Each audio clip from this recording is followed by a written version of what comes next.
지금 우리가 계속해서 태초에 대해서 공부하고 있는데 오늘 설교에서도 여러분들이 익히 잘 아시는 것처럼 이 태초라는 말의 의미가 얼마나 중요한지를 우리가 바로 알아야 될 줄 압니다.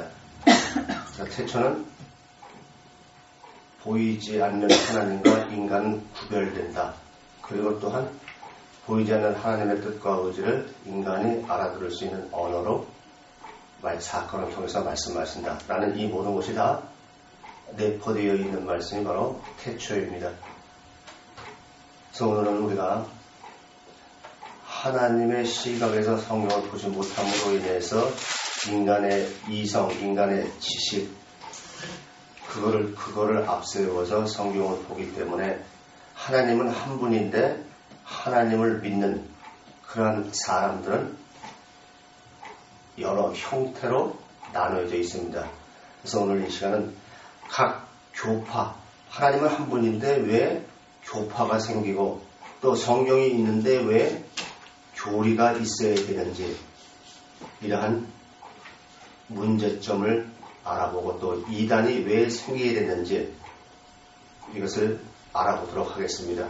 우리는 왜 다른 사람들 또 지난 과거에 내가 왜 그런 잘못된 신앙생활을 했을까라는 것을 갖다가 생각하면서 그리고 성경 말씀을 대주해 가면서 인간의 문제점 바로 이런 것이로구나 라는 것을 여러분들이 분별할 수 있어야 됩니다. 그래서 우리 것만 하는 것이 아니라 제가 이건 단순히 성경 공부가 아니라 아마 여러분들에게 신학을 정립하는 신학 공부다라고 말씀을 드린 이유가 바로 여기 있습니다. 첫째 우리가 다미성교회를 생각해 볼 수 있죠. 다미성교회는 재림을 주장한 것이죠. 그래서 예수님이 공중기림할 때에 믿는 사람들은 다 휴거한다. 그래서 온 세계를 떠들썩하게 했습니다. 그러면 다미성교회가 왜 그러한 문제가 야기됐느냐?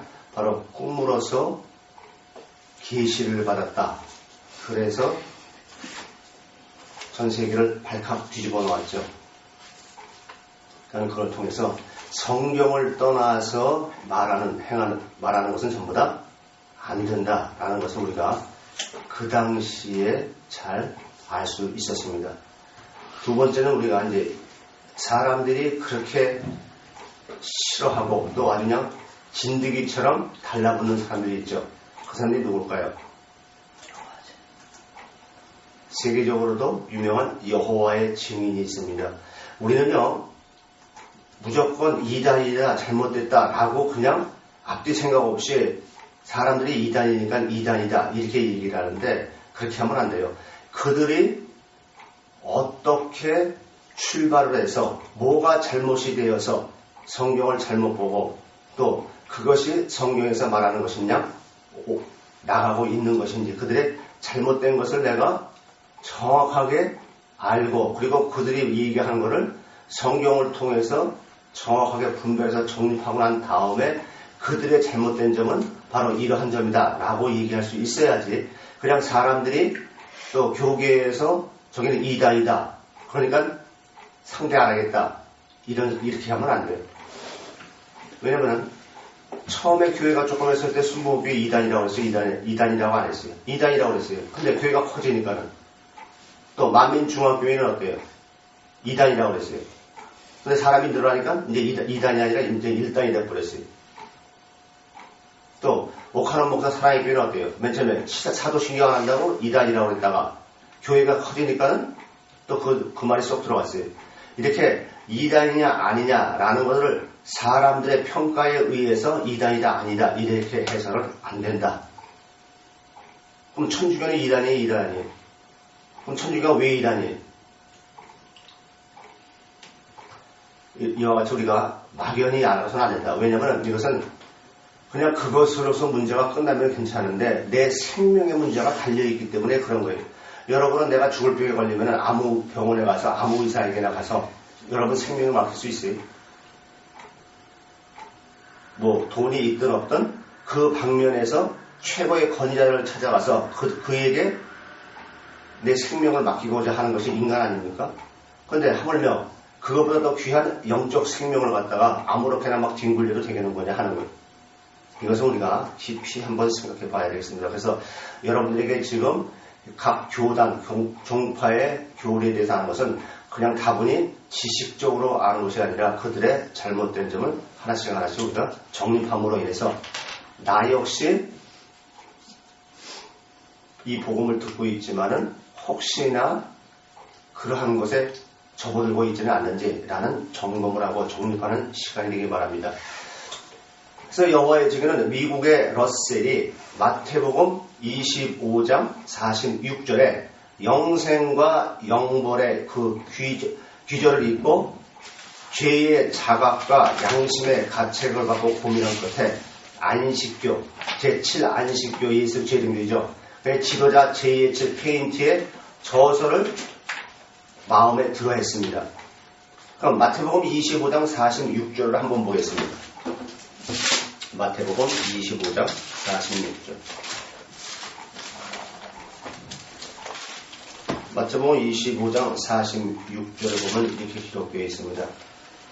저희는 영벌에, 의인들은 영생에 들어가리라. 이 규절을 읽고 죄의 자각과 이제 양심의 가책을 받고 고민한 끝에 안식교의 지도자인 페인트의 저서를 보고 이제 마음에 들어한 거예요. 그래서 안식교의 모체 역할을 한 재림운동가의 한 가지인 밀러 운동의 창설자인 월리엄 밀러의 논설 중에서 지옥은 없다라는 말에 그를 이제 추종하게 됩니다. 한편 안식교의 창설 멤버의 핵심적인 인물인 화이트 여사는 영혼은 불면이 아니다. 이렇게 읽고 거기에 또 이제 매료가 되었습니다. 또한 4세기경에 아리우스의 주장을 받아들인 그 인물이 예수는 하나님이 아니다. 라는 이 주장을 받아들여서 이제 삼위일체를 부인하게 됩니다.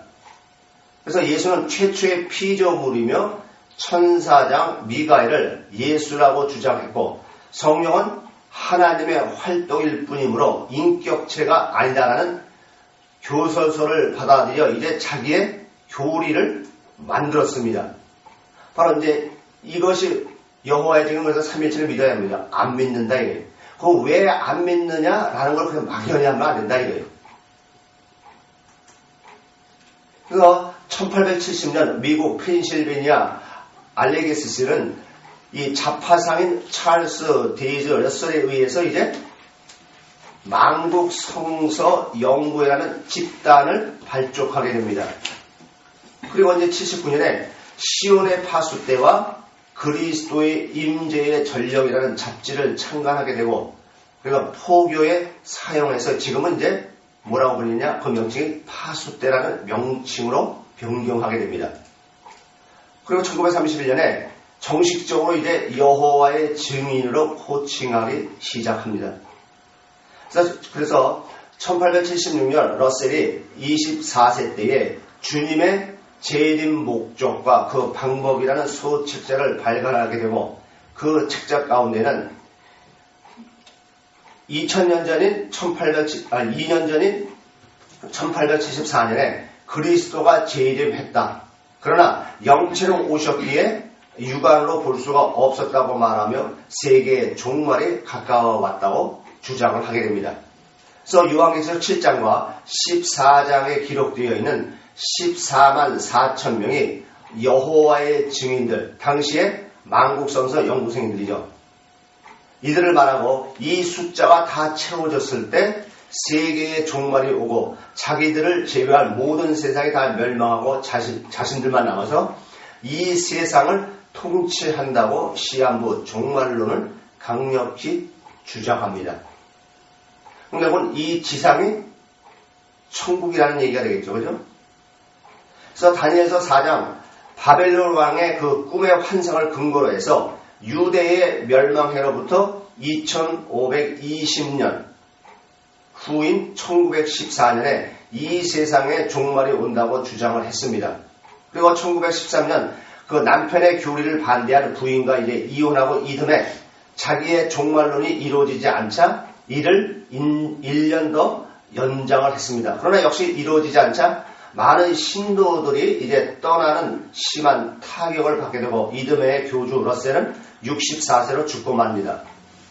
그래서 레더포드가 이제 제2대 협회장이 되고 그는 교주의 교리를 이제 변경시켰습니다.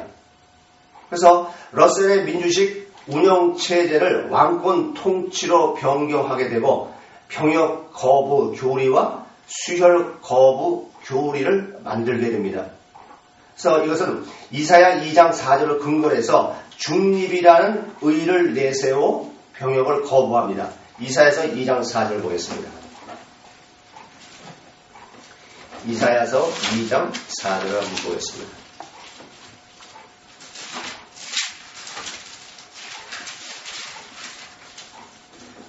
이 장 4절에 보면 제가 읽겠습니다.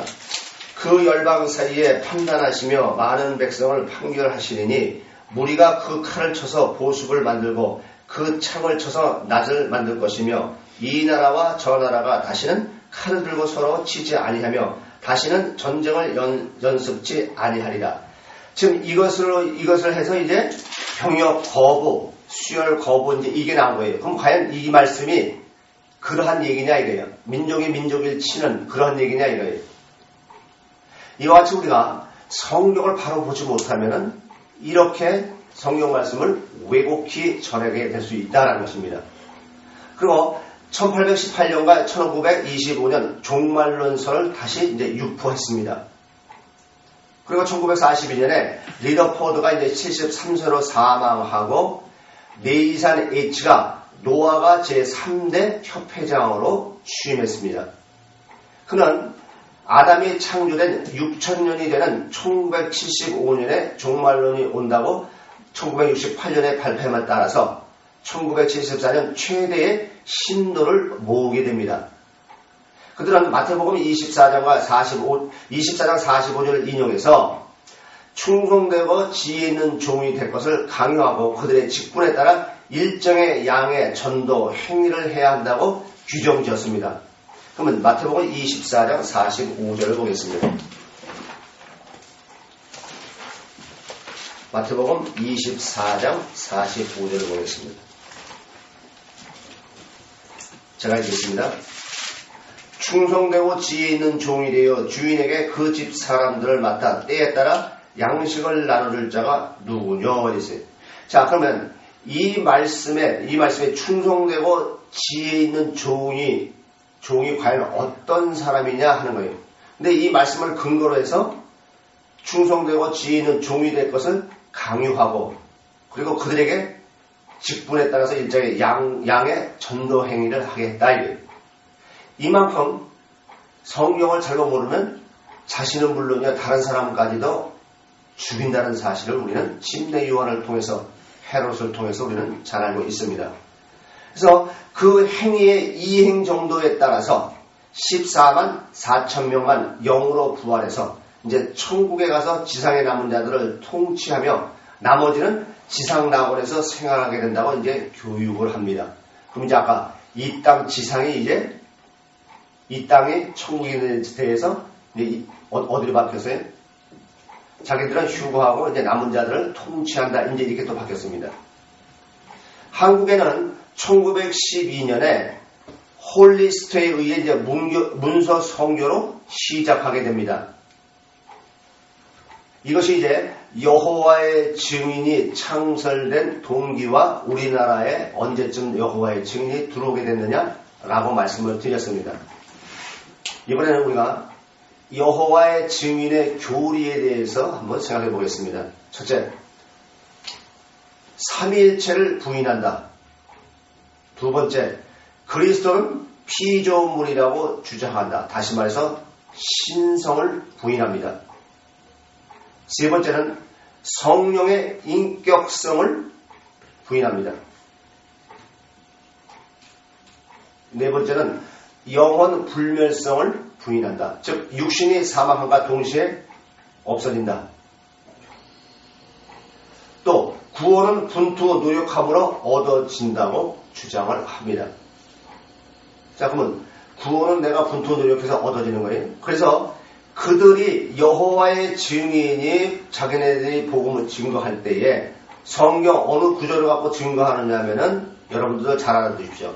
빌립보서 2장 12절과 누가복음 13장 23절과 24절 이 두 절은 제일 먼저 그들의 입에서 나오는 말씀입니다. 그럼 빌립보서 2장 12절을 보겠습니다.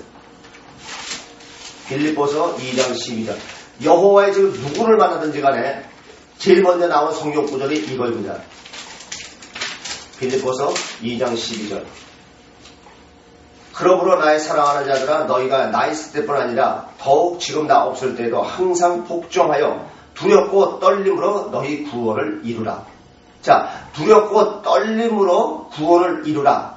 이렇게 말하지 않느냐? 고로 지금 여러분들도 구원을 이루어야 된다. 교회 다니는 사람도 마찬가지예요. 봐라, 지금 복종하고 두렵고 떨리면 너희 구원을 이루라고 했는데 무슨 구원을 확신을 갖고 구원을 받았느냐? 계속 구원을 이뤄나가라. 이렇게 얘기하는 거예요. 그럼 여기 이 빌립보서 2장 12절에 과연 그런 거냐 이게. 그러므로 나의 사랑하는 자들아. 나의 사랑하는 자가 뭐예요?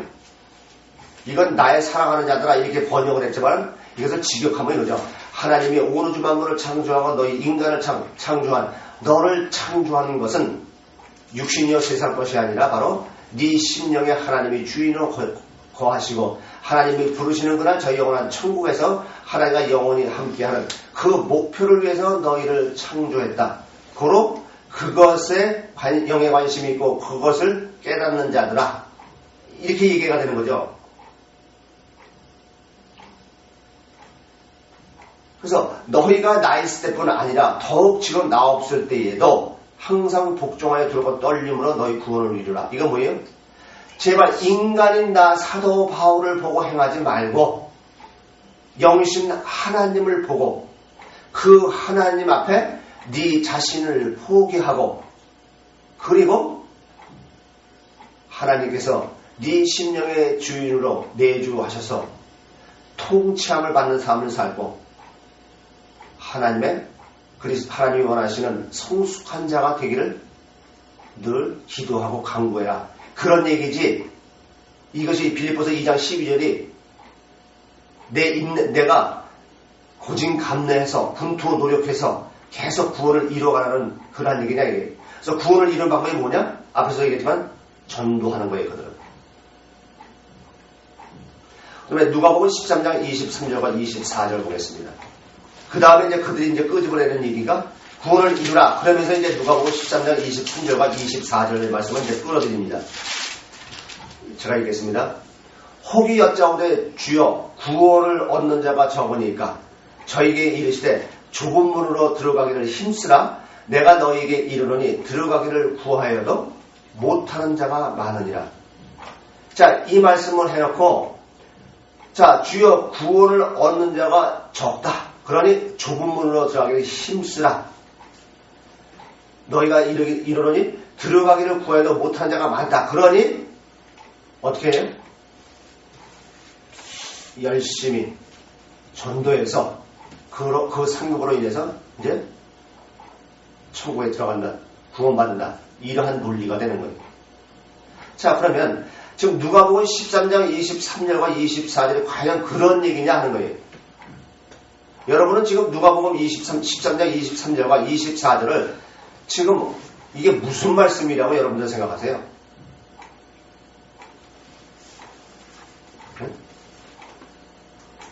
누가복음 13장 보겠습니다.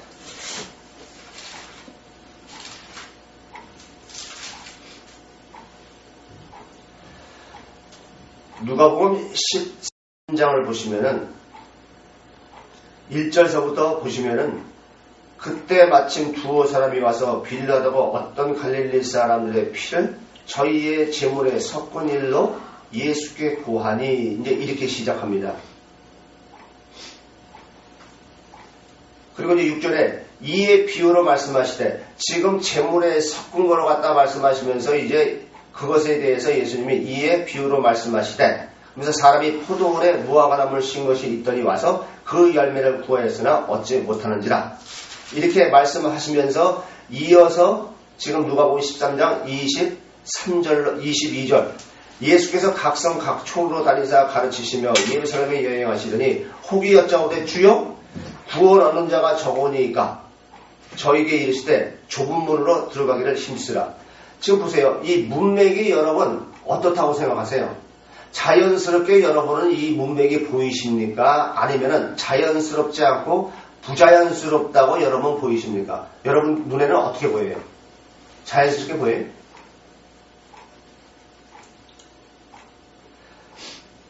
지금요, 구원을 이루는 자가 적으니까 이렇게 물었으면 구원을 받는 자가 많으면 많다, 적으면 적다 이렇게 얘기를 해야 되는데 전혀 지금 동문서답을 하십니다. 좁은 문으로 들어가기를 힘쓰라는 거예요. 그럼 이 말이 좁은 문으로 들어가기를 힘쓰라는 말이가 도대체 뭐냐 이거예요. 그래서 10절에 보면은, 그 다음에 이제 10절에 보면은 안식에 대해서 나오죠. 분명히 이 앞에 구절만 여러분들이 문맥적인 흐름을 잘 보셔도 아시겠지만은, 야, 너는 지금 도대체 내가, 야, 지금 계속해서 얘기한 것에 대해서 너 도대체 뭘 들은 거냐? 너는 지금 관심이 어디 있느냐? 내가 지금 안식에 대해 설명하고 있지. 무슨 구원은 많으냐, 적으냐? 지금 너는 관심이 어디, 구원받는 데 관심이 있느냐? 영의 관심을 갖지 않고 지금 이 사람은 뭐예요? 보이는 것, 이성, 자기 생각, 구원받는 사람이 많으냐 적으냐, 숫자, 외적인 데에 관심을 갖고 있는 거예요. 그러니까 예수님이 그러는 거죠. 너는 도대체 지금 관심이 어디 있느냐? 나는 지금 안식에 대해서 얘기하는데 뭐 구원을 갖다 운운하느냐? 이 바보 멍청아. 이런 얘기죠. 자, 그러면 여호와의 증인에서도 지금 여호와의 증인도 마찬가지죠. 너는 지금 관심이 어디 있느냐? 영의 관심을 갖고 하나님과 너를 포기하고 하나님과 하나가 돼서 하나님의 통치를 받는 삶을 살아라. 지금 그 얘기하는 건데 이들은 지금 뭐예요? 전도예요. 그러니까 기독교인한테 그러죠. 너희들이 아무리 예수를 믿고 어쩌고저쩌고 한다 할지라도 지금 봐라. 구원받다가 적다. 구원받을 수 있려면 어떻게 해라. 좁은 문으로 들어가라. 전도해야 된다 이거예요.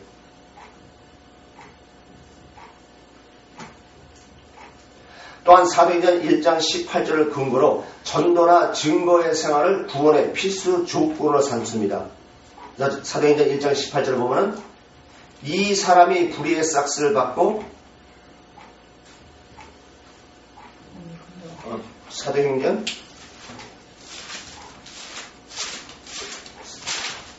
1장 18절 이 사람이 불의의 싹스로 밭을 사고 후에 몸이 곤두박질하여 배가 터져 창자가 다 흘러온지라. 지금 이걸로 협박이라고 말할까요? 그럼 사도행전 1장 18절에 봐야 이런 얘기예요. 가론 유다를 두고 이제 얘기하는 건데,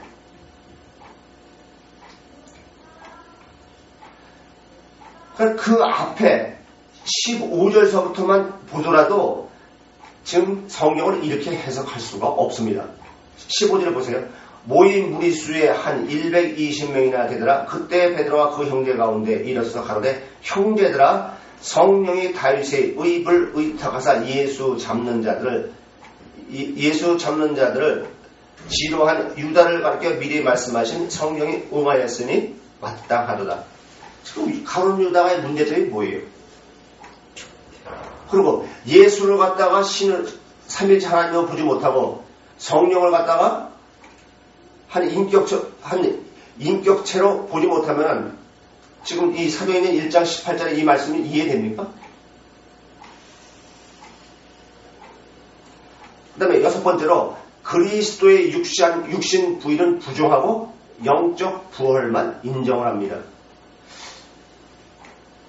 여러분, 예수님은 신이 아니라고 앞에서 분명히 이렇게 교리 얘기하죠.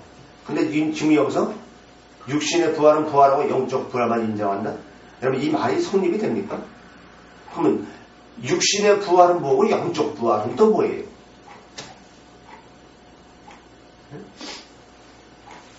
예수님이 십자가에 못 박혀 돌아가시고 이제 부활을 하시죠. 그럼 그게 육신의 부활이에요? 영적 부활이에요?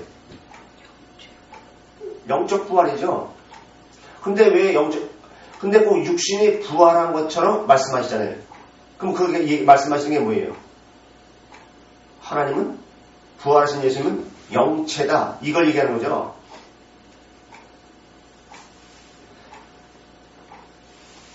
그래서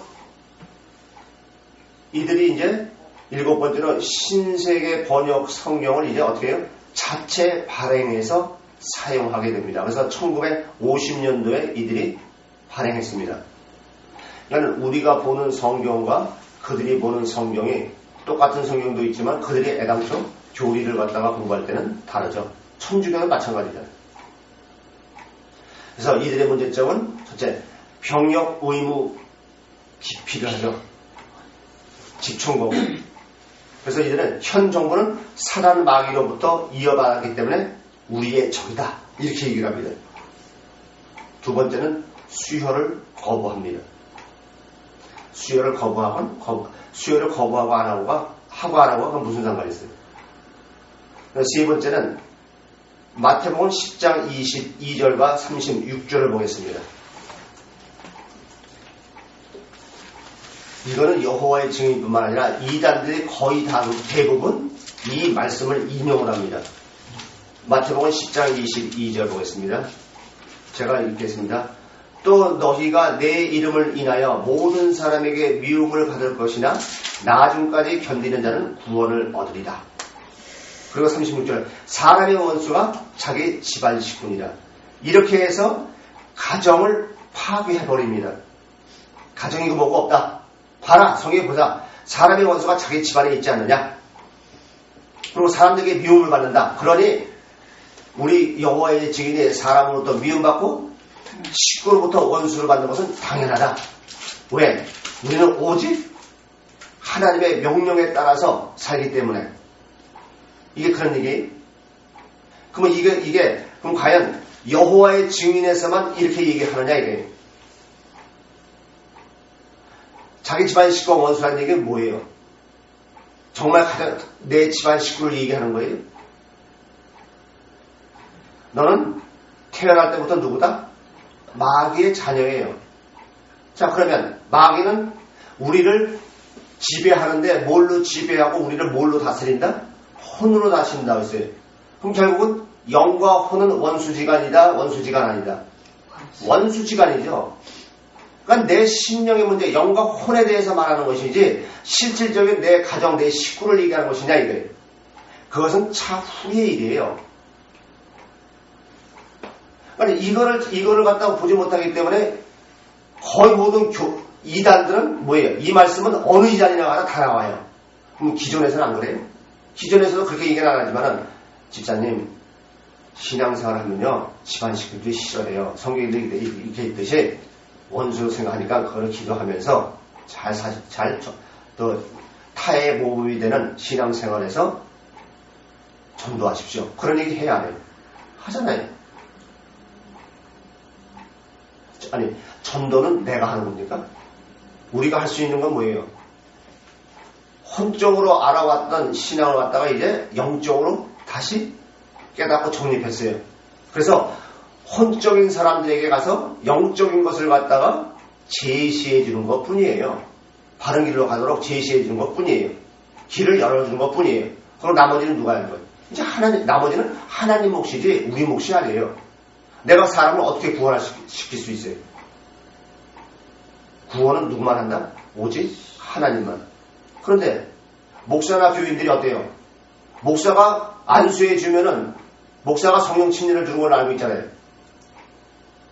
또 교인도 마찬가지잖아요. 내가 전도하는 걸로 알고 있잖아요.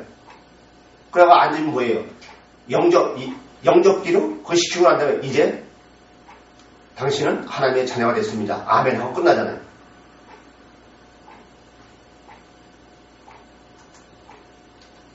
네 번째는 직업을 포기하게 만듭니다. 왜요? 이 세상 것은 아무것도 아니고 오직 하나님 봐라. 전도만 하라고 하지 않느냐. 그래서 행상 등 장사 등을 하면서 낙원이 올 때까지만 고생하라고 이들이 지시를 합니다. 신천지는 안 그래? 똑같잖아요.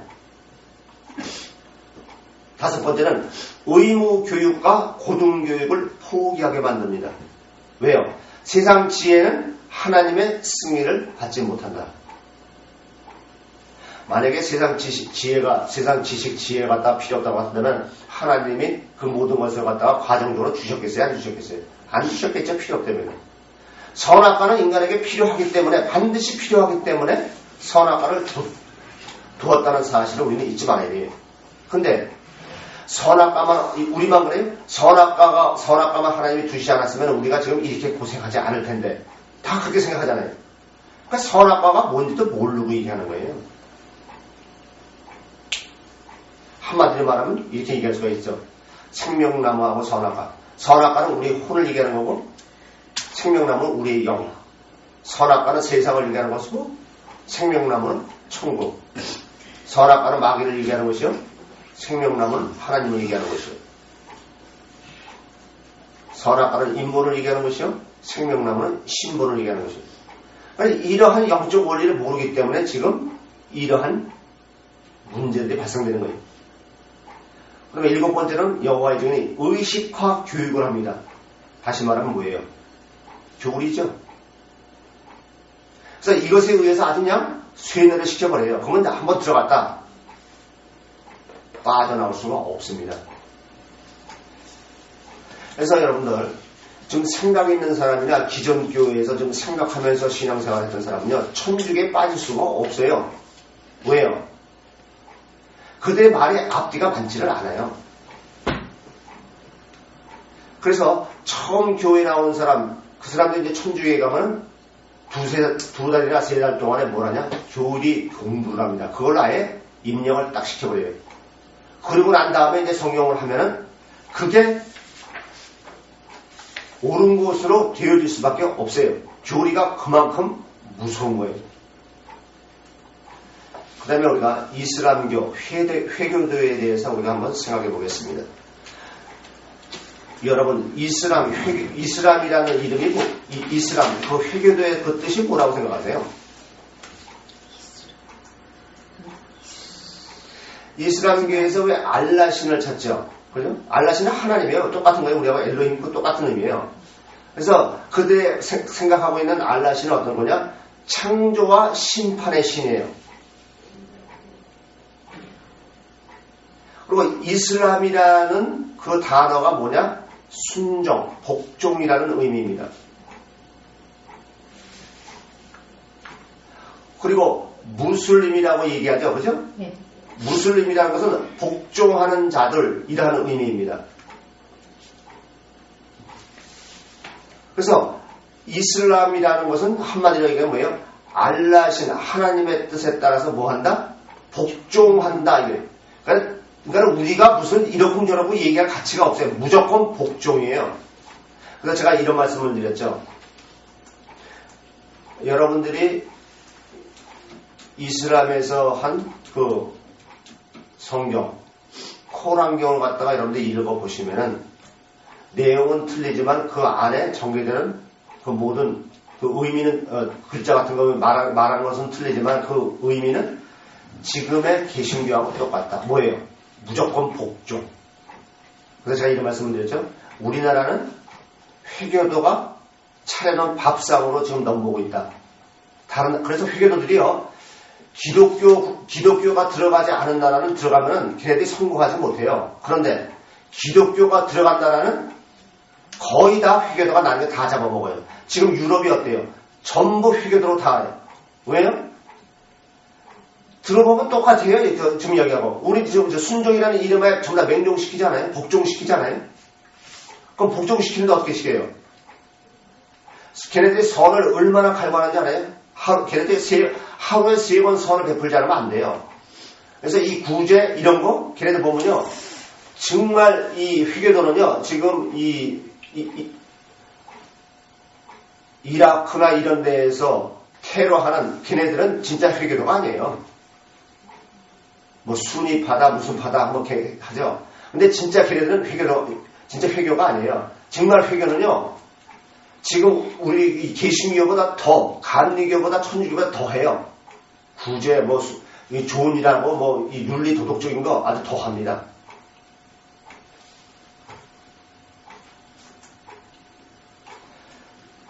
자, 그러면 이 회교도에 대한 기원에 대해서 우리가 한번 생각해 보겠습니다. 이 메카 태생의 마호메트가 610년경 이슬람의 메시지를 이제 전하게 됩니다. 그래서 630년 군을 조직해서 그를 위협하던 세력들을 격파하고 이제 메카에 입성해서 모든 우상을 파괴하고 이제 카바라는 사원을 제1의 사원으로 선포하고 기도의 방향으로 삼았습니다. 그래서 엄밀히 따지고 보면요, 유대교와 기독교의 한 파생교로서 페르시아의 조로아스트교의 영향을 받은 것이 바로 이 회교도입니다. 그러니까 이 마호메트도 유대교에서 유대교를 믿은 사람이었는데 거기서 이제 한글한 거죠. 세 번째가 그들의 이제 경전에 대해서 그들이 얘기하는 경전, 코란경에 대해서 우리가 한번 생각해 보겠습니다. 하나님으로부터 경전을 받아 쓰여졌다고 믿는 토라, 모세 오경이죠. 이것을 다윗의 시편, 그 다음에 예수의 복음, 이것을 코란, 이것을 암송 또는 읽으라는 뜻으로 알라 신이 인류에게 하신 마지막 말씀이므로 제일 권위의 책이다. 그래서 그중 코란은 알라 신이 인류에게 한 마지막 말이므로 이전에 쓴 어느 책보다 능가한다고 합니다. 그래서 코란에는 알라의 예언자 28명이 기록되어져 있는데 이 중에는 아담, 노아, 아브라함, 모세, 다윗, 요나, 엘리야, 예수, 마호메트가 있고 이 중에 마호메트가 가장 위대한 예언자로 여깁니다. 그러니까 예수도 신으로 보는 것이 아니라 회교도에도 하나의 뭐다? 그냥 선지자로 보는 거예요. 그러니까 여호와의 증인에서 얘기하는 것처럼 그들도 예수를 갖다가 신으로 봐요? 안 해요? 그러니까 똑같은 거 여호와의 증인하고 똑같이 봐요. 이들의 5가지 표주가 있습니다. 교리가 있습니다. 뭐냐면 알라 외에 다른 신은 없고 모하메트는 그의 예언자다. 그래서 신자들 앞에서 마호메트는 하나님의 예언자다. 이거를 주수해야 됩니다.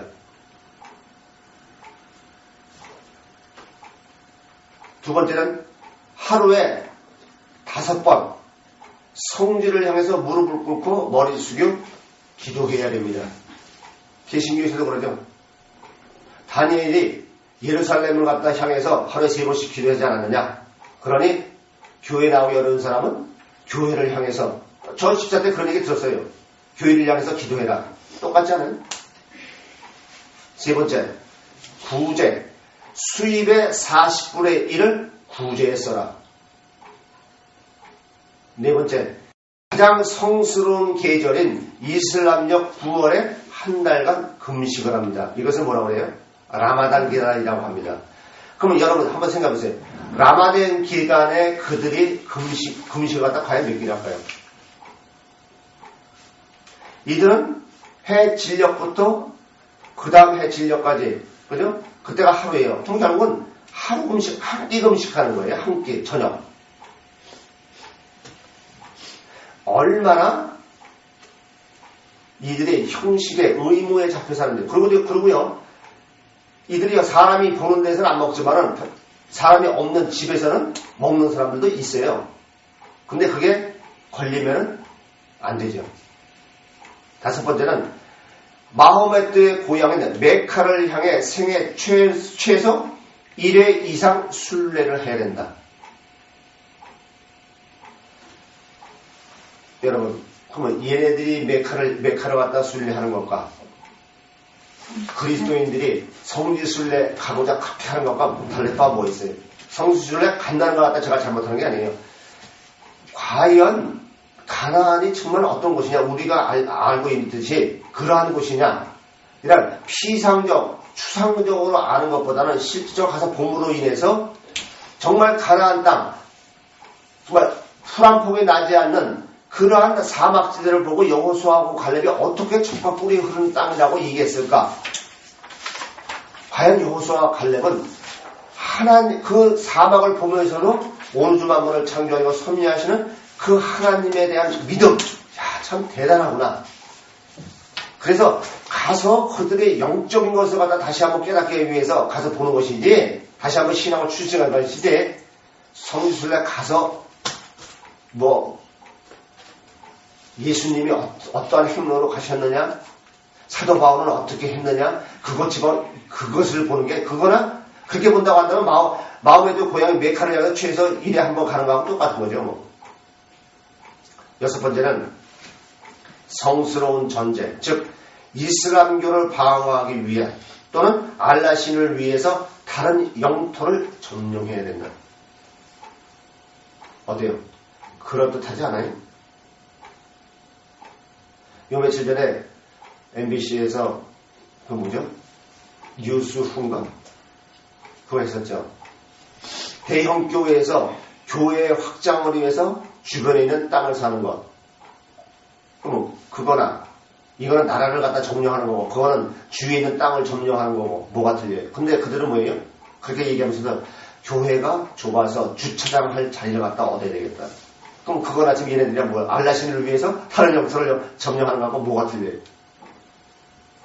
벼랑 갖고 오면 되지.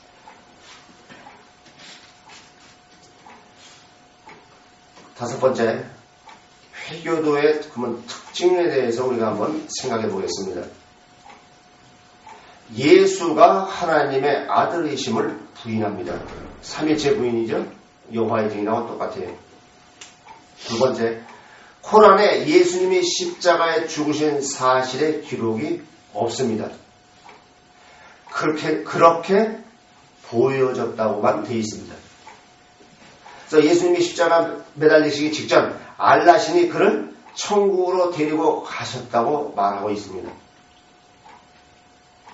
세 번째, 사람은 제각기 자기 죄의 문제를 해결해야 한다고 합니다.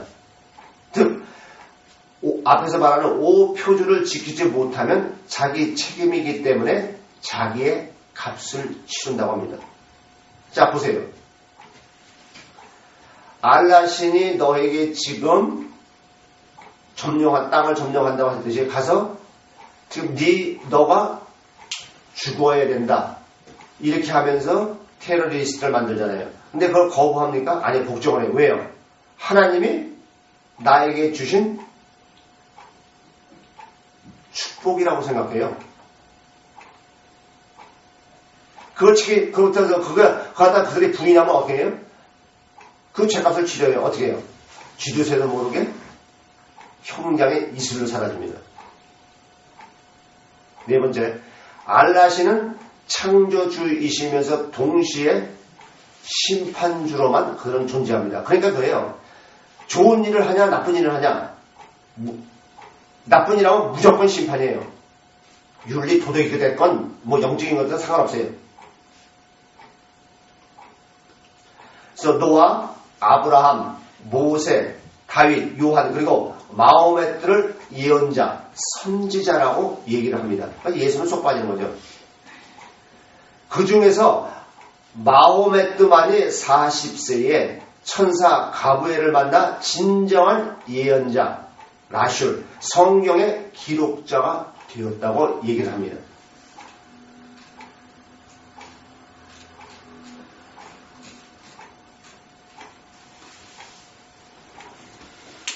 이와 같이 우리가 지금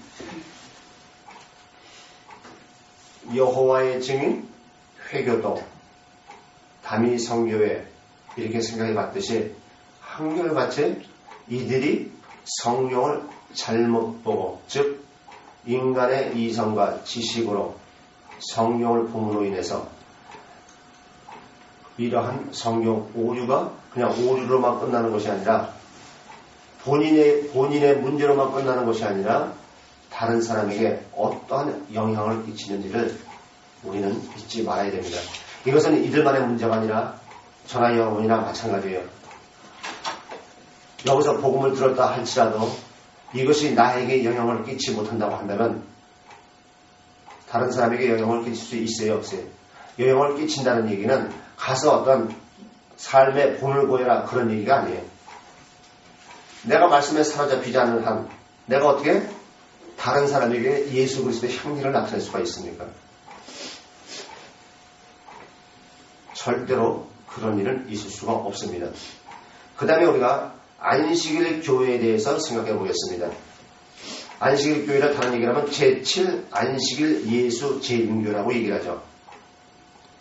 안식일 교회는 요한계시록 14장 6절로 12절에 나타난 세 천사의 기별을 전하는 예언적 집단으로서 확고한 자의식을 가지고 위탁한 바 사명을 신속히 마치기 위해서 교단을 설립했다고 주장을 합니다. 그래서 그 기별의 주제는 종말론적 주제들입니다. 글쎄요, 이 계시록을 취급하는 교회, 많이 취급하면 할수록 그 교회는 100이면 100 전부 다 잘못 갈 수 있다. 이렇게 제가 말씀을 드려도 과언이 아닙니다. 그래서 첫 번째 마지막 때를 갖다 얘기하는데 다니엘서 12장 4절로 9절에서 취해온 것으로서 밀러주의자들의 성교의 동기를 특징을 지었습니다. 자, 그러면 다니엘서 12장을 한번 보겠습니다.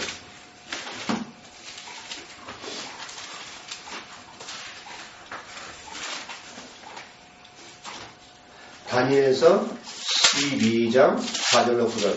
구약성경 1255면입니다. 제 성경으로는 구약성경 1255면 다니엘서 12장 4절로 9절. 제가 읽겠습니다.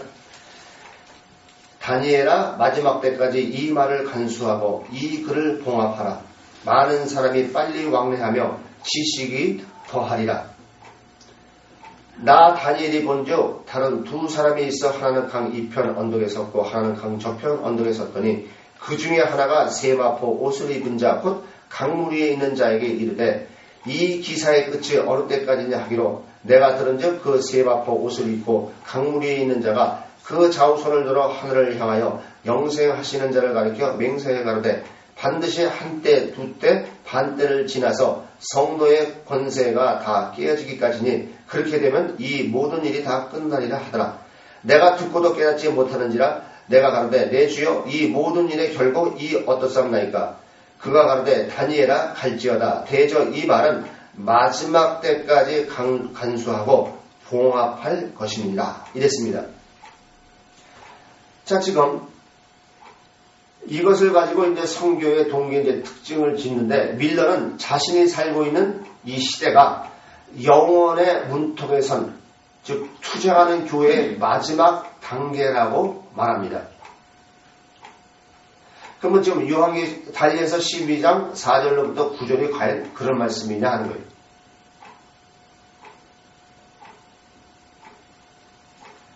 그래서 밀러는 다니엘서 요한계시록에 나오는 여러 가지 묵시적 구절을 역사주의적 해석학자들과 같이 해석을 했습니다.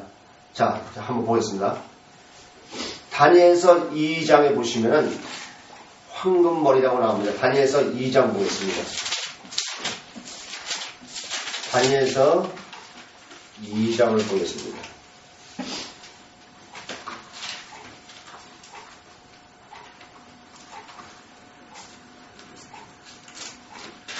다니엘서 2장 전체를 보면요.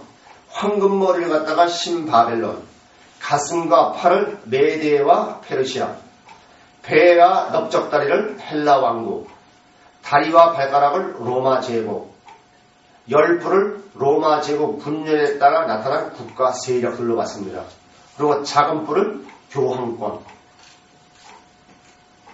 그리고 다니엘서 7장을 보시면은 7장에 사자가 나오는데 이거 역시 신바벨론, 고물 메데와 페르시아, 표범을 헬라 왕국, 넷째 짐승을 로마 제국으로 봤습니다.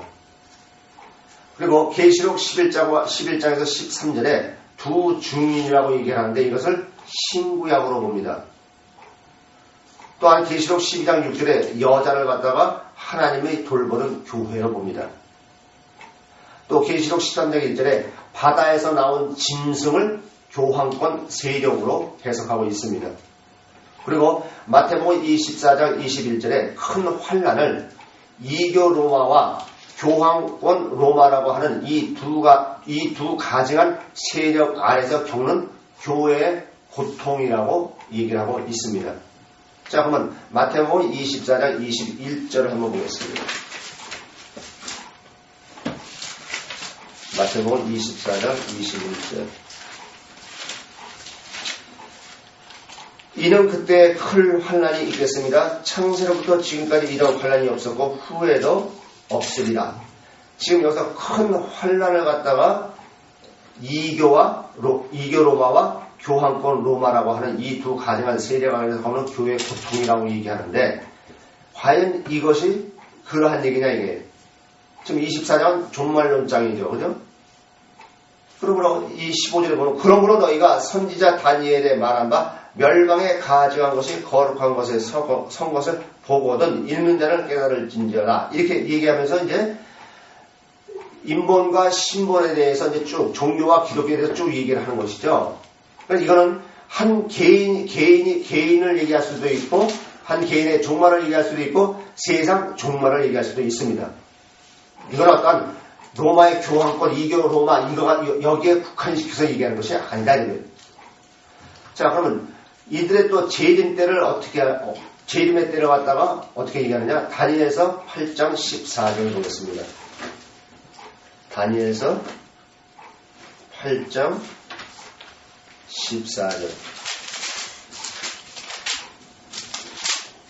8장 14절 보면 그가 내게 말할 때에 내가 얼굴을 땅에 대고 엎드려 깊이 잠들매 그가 나를 어루만져서 일으켜 세우며 그랬어요.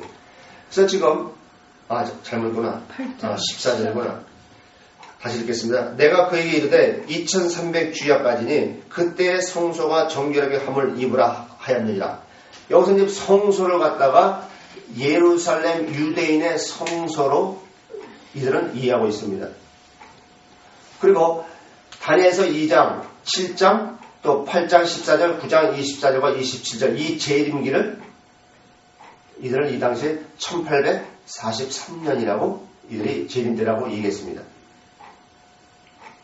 그러니까 성경을 너무 자기 마음대로 해석하는 거죠. 그 다음에 이 밤중소리라고 그들이 얘기하는데 마태복음 25장 6절 보겠습니다. 마태복음 25장 6절.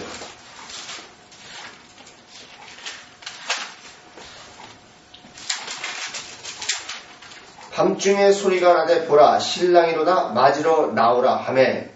이래서 이 밤중 소리를 자기들의 성경 활동의 상징으로 삼습니다. 무슨 말씀인지 이해되시죠? 그러니까 밤중에 소리가 나되 보라 신랑이로다 맞으러 나오라. 그러니까 자기네들이 메시아로 보는 거죠. 구원자로 보는 거죠. 그래서 자기 자신들의 성경 활동의 상징으로 삼습니다. 이처럼 우리가 지금 안식교에 대해서 안식교가 쓰는 마지막 때, 그 다음에 재림의 때, 밤중 소리 이렇게 지금 그들이 얘기하는 이거를 어디로부터 근거를 해서 어떻게 사용하고 있고 성경을 어떻게 얘기하고 있는지 하나씩 우리가 생각하면서 봤습니다. 다음에는 이 안식교에서 얘기하는 이 기본 교리에 대해서 생각해 보겠습니다.